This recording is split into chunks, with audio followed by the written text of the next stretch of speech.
سلااوتان لێبێت و ئەم کاتتان باش بینەرانی خۆشەویستی تەلەڤیزیۆنی کۆمەڵا لەگەڵتانین بۆ پێشکەشکردنی هەواڵەکانی ڕۆژی چوارشەممە سەرەتا سەردێری گرنگترین هەواڵەکان.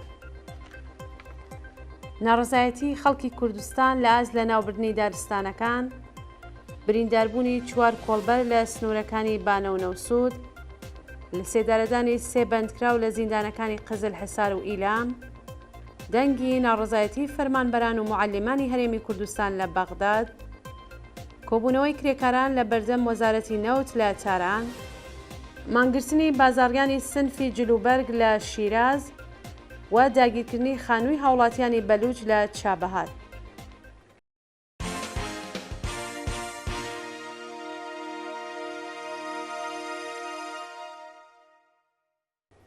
درێژی هەواڵەکان. ناڕزایەتی خەڵکی کوردستان لە ئاز لە ناوبردنی دارستانەکان بەپێی هەواڵی گەیشت و هاونیشتمانیانی پارێزگای کوردستان لە ئاز بڕینەوەی دارستانەکان لەلایەن دوژمنانی ژینگەوە ناڕازین و خوازیاری کاردانەوەی توندی ڕێکخراوە ژینگە پارێزەکان و خەڵکی ئەو پارێزگایان بەپێی ئەو وێنانەی بەدەستمان گەیشتووە هەر ڕۆژە و لە ناوچێکی کوردستان کامیۆن داری بڕاوی دارستانەکان دەگوازنەوە بۆ شوێنێکی نادیار.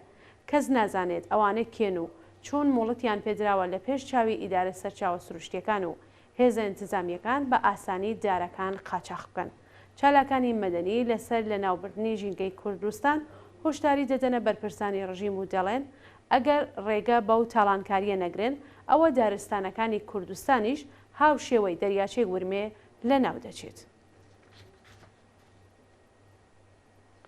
برینداربوونی چوار کۆڵبەر لە سنوورەکانی بانە و نەوسود. لە ڕۆژانی ڕابردوودا چوار کۆڵبەری دیکە بە تەقەی هێزەکانی ڕژیم لە سنوورەکانی بانە و نەوسود بە سەختی بریندار کراون. بەپێی راپۆرتی کۆڵبەر نیوز ڕۆژی یەکشەممە 5 سەرماوەزی 1402 سێ کۆڵبەر بە ناوەکانی محەممەد وەیسی خەڵکی سەقز و زاهێر پاشنا و نادیار خەڵکی بۆکان لە سنووری بانە و ئەمیر محەممەدی خەڵکی گوندی کیسەڵی سەر بە شاری سەلاسی باوەجانی لە سنووری نەوسود بە دەستڕێژی گولەی هێزەکانی ڕژیم بریندار کراون. لەلایەکی دیکەوە ڕۆژی دووشەمە 6 سەرماوەزی 1402 کۆڵبەرێکی مێرمەنداڵی خەڵکی بانە بە ناوی ئاریا مەعادی تەمەن 17 ساڵ بە تەقەی هێزەکانی ڕژیم لە سنووری هەنگەژاڵە بە سەختی بریندار و ڕەوانەی نەخۆشخانە کراوە. لە سێدارەدانی سێ بەندکراو لە زیندانەکانی قزل حسار و ئیلام ڕۆژانی سێشەممە و چوارشەممە 7 و 8 مانگی سەرماوەز سێ بەندکراو بە ناوەکانی ئەیوب کەریمی خەڵکی مەهاباد، عەلی ئاقا مەحموودی و ناسر مەقسوودی خەڵکی شارەکانی مەلەکشای و دەرەشا لە زیندانەکانی قزل حسار، کەرەج و ئیلام لە سێدارە دراون.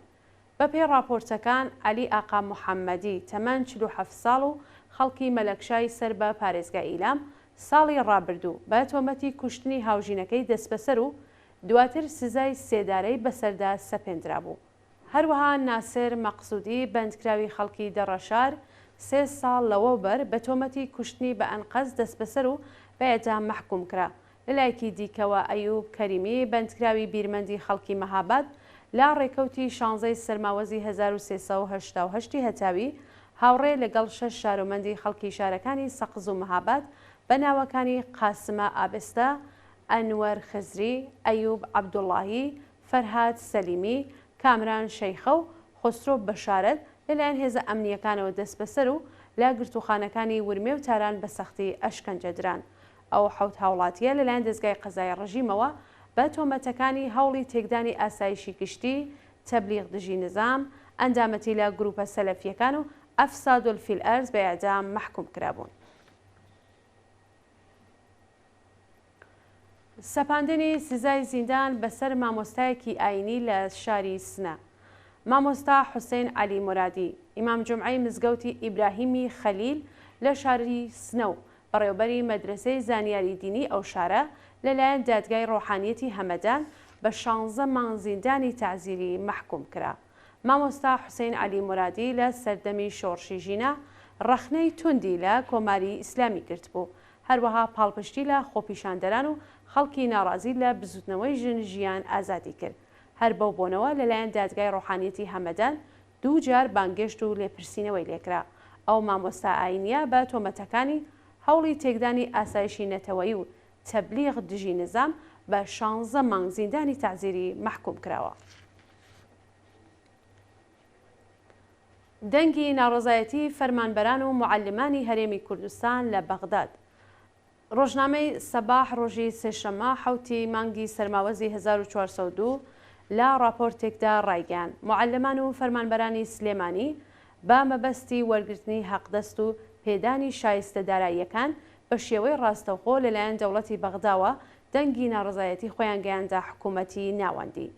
دوای ئەوەی هێزە ئەمنیەکان ڕێگەیان نەدا خۆپیشاندەران خۆیان بە شاری بەغدا بگێنن، ناڕازیان لە شارەکانی کەرکووک، خانەقین و تووسخۆرمات و کۆبوونەوە و بەوتنەوەی دروشم خوازیاری جێبەجێکردنی داواکاریەکانیان بوون.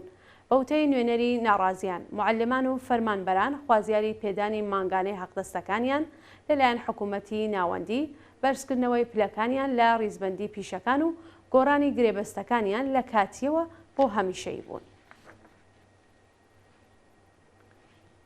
کۆبوونەوەی کرێکاران لە بەردەم وەزارەتی نەوت لە تاران.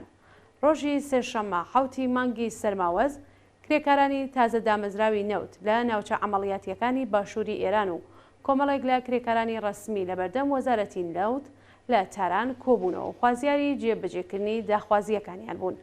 بەپێی راپۆرتەکان کرێکارانی تازە دامەزراوەی نەوت خوازیاری چوونەسەرەوەی ئاستی حەقدەست و مەزایە بەکردەوە دەرهاتنی مادەی 10 یاسای ئەرک و بەرپرسیارەتی پرسۆنەلی نەوت، گۆڕانی دۆخی پیشەیی و قەراردادەکان، دابینکردنی ئیمکاناتی ڕەفاهی و بیمە، گەڕانەوەی ئەو بڕەپارەیە وەکو باش لەسەر حەقدەستەکانیان کەم کراوە و بەکردەوە دەرهاتنی گەڵاڵەی هاوسانسازی حەقدەست بوون. هەروەها کرێکارانی ڕەسمی نەوت خوازیاری وەلانانی سەقفی حەقدەست، وەلانانی ئاستەنگیەکانی بەردەم حەقی سەنەواتی خانشینی، پێدانی ئەو باجەی لە ساڵانی ڕابردوو لەسەر حەقدەستەکانیان کەم کراوە و کۆتایی هێنان بە دەستێوەردانەکانی دەوڵەت لە سندوقی خانشینی کرێکارانی سەنعەتی نەوت بوون. مانگرتنی بازاڕیانی سنفی جلوبەرگ لە شیراز. ڕۆژی سێشەممە حوتی مانگی سەرماوەز بازاڕیانی سنفی جلوبەرگی شیراز لە ناڕزایەتی بە دۆخی خراپی پیشەیی مانیان گرت و دوکانەکانیان نەکردەوە. بە پێی زانیاریەکان دوکاندارانی سنفی جلوبەرگ لە ئاز ئەو بربەستانەی ئیدارەی ئەماکن بۆ کڕین و فرۆشتنی جلوبەرگ دایناوە و پێشکەش نەکردنی خزمەتگوزاری بە ژنانی دژبەری حیجابی ئیجباری ناڕازین و دەڵێن بەهۆی گوشارەکانی ئیدارەی ئەماکن و هێزە ئینتزامیەکان چەندین هاوکاریان دوکانەکانیان پلۆم کراوە و ئەوانەی دیکەش مشتریان نەماوە و زیانی زۆریان پێکێشتووە. بازاڕیان هەروەها لە ئاز بەرزکردنەوەی نرخی باجی ساڵانە ناڕازین و داوای کەمکردنەوەی دەکەن. کۆبوونەوەی مامۆستایان و کارمەندانی زانکۆی ئازاد لە ماحشەر. ڕۆژی سێشەممە حوتی مانگی سەرماوەز مامۆستایان و کارمەندانی زانکۆی ئازادی ماحشەر لە ناڕزایەتی بە نەدانی حەقدەست کۆبوونەوە.